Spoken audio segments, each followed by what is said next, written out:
各位觀眾，歡迎收睇晚間新聞，一齊睇下詳細內容。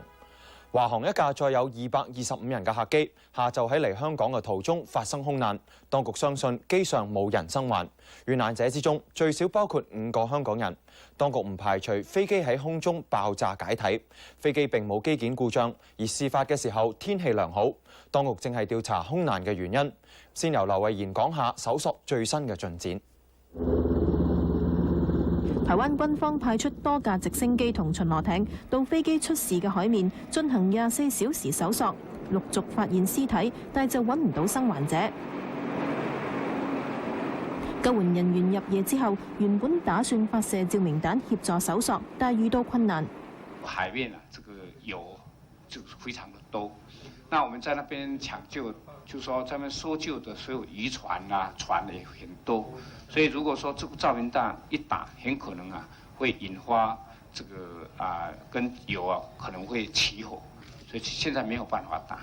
出事嘅編號 CI611 華航客機就係呢款波音747-200型客機，載有19個機員同206個乘客，當中包括5個香港人、9個內地人、1個歐洲人同2個新加坡人，其餘都係台灣人。架機下晝3點08分由桃園中正機場起飛，原定4點28分到香港。喺3點33分，架機飛到澎湖外海，突然由雷達上消失，後嚟證實已經墜毀。喺彰化，有農民下晝見到一啲紙碎同布碎由空中飄落稻田，部分紙碎仲有華航字樣，懷疑係出事客機上嘅雜誌碎片。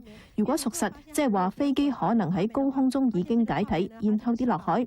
民航局官員話，當時天氣良好，飛機嘅飛行狀況正常，冇發出求救信號，初步相信機件並冇故障。飛機最近亦都接受過例行檢查。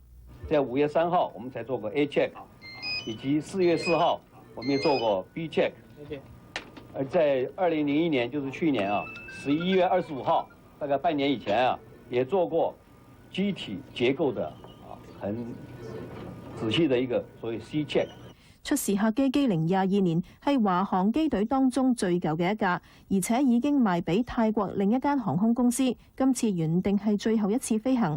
台灣當局已經成立咗小組調查意外原因，國家安全局亦都開始搜集資料進行調查。陳水扁總統亦都對事件表示關注，要求各部門做好搜救同善後工作。無線電視記者劉慧賢報道。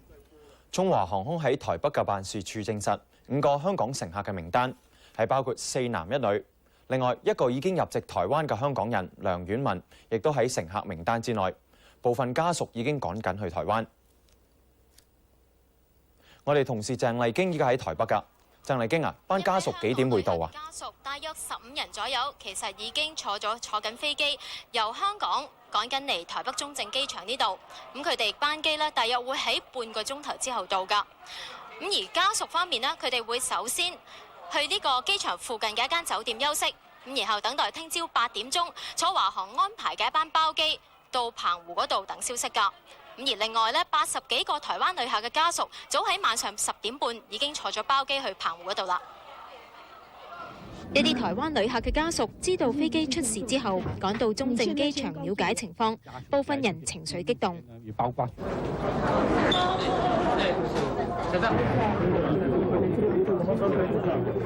仲有人傷心過度而暈倒。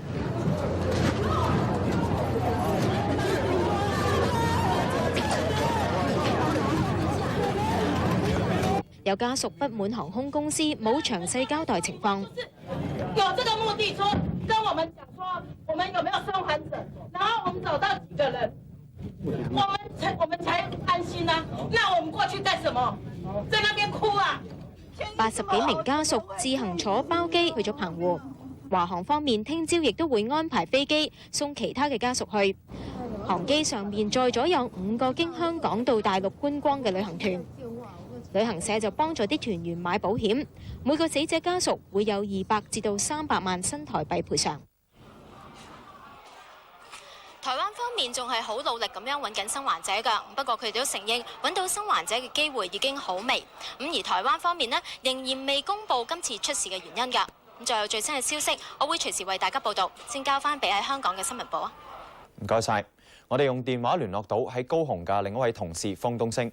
方東升啊，台灣當局係咪繼續動員去空難現場搜索啊？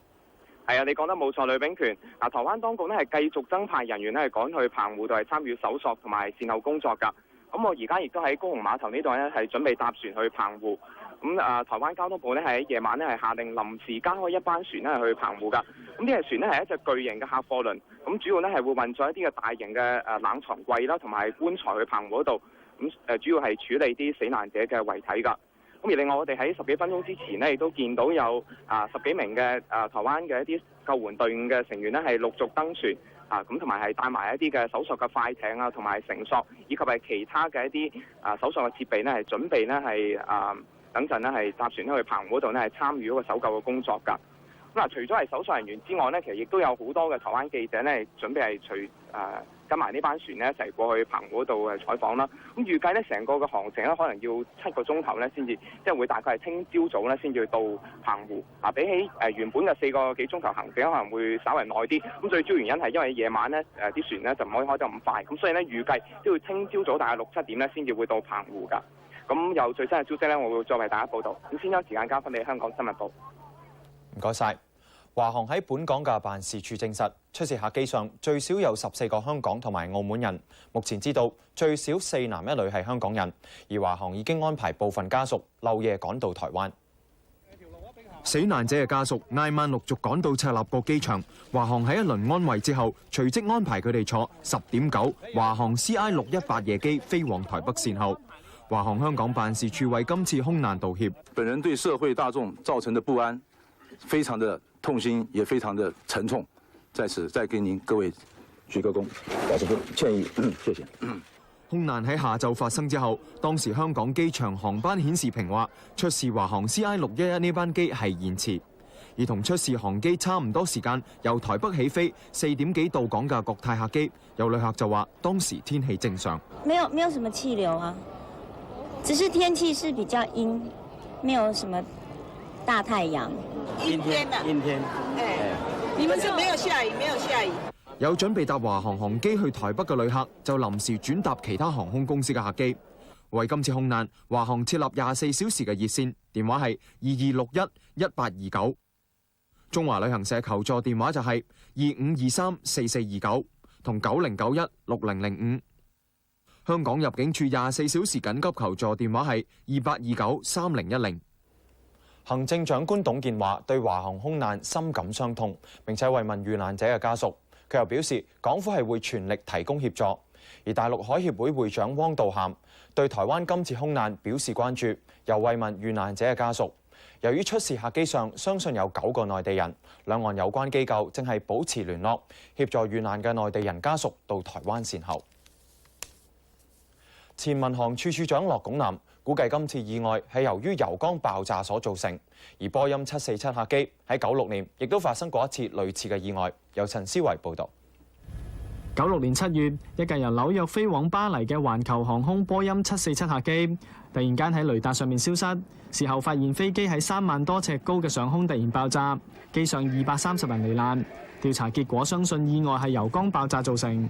前民航處處長駱拱南估計，今次華航客機嘅空難可能同96年嘅事故相似。油呢就佢揮發就變成氣體混合咗空氣裏面嘅氧氣呢，就變成一個可燃嘅混合體，有火花點着佢呢，就會引起爆炸啦。另一位業餘研究空難意外嘅黃先生都有相似嘅推論。機師喺之前係毫無發放一啲危險嘅信息嘅，咁所以咧就係一啲機件慢慢故障嘅機會咧就會少啲啦。佢話呢類嘅意外調查比較困難，除咗飛行記錄儀之外，仲要從飛機嘅碎片研究爆炸嘅原因。無線電視記者陳思維報導。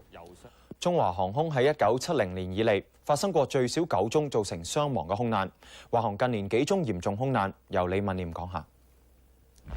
99年8月，一架由曼谷飛嚟香港嘅華航 MD-11型客機喺8號風球下降落香港赤鱲角機場嘅時候，失事成架反轉，機上315人，有3死200幾人受傷。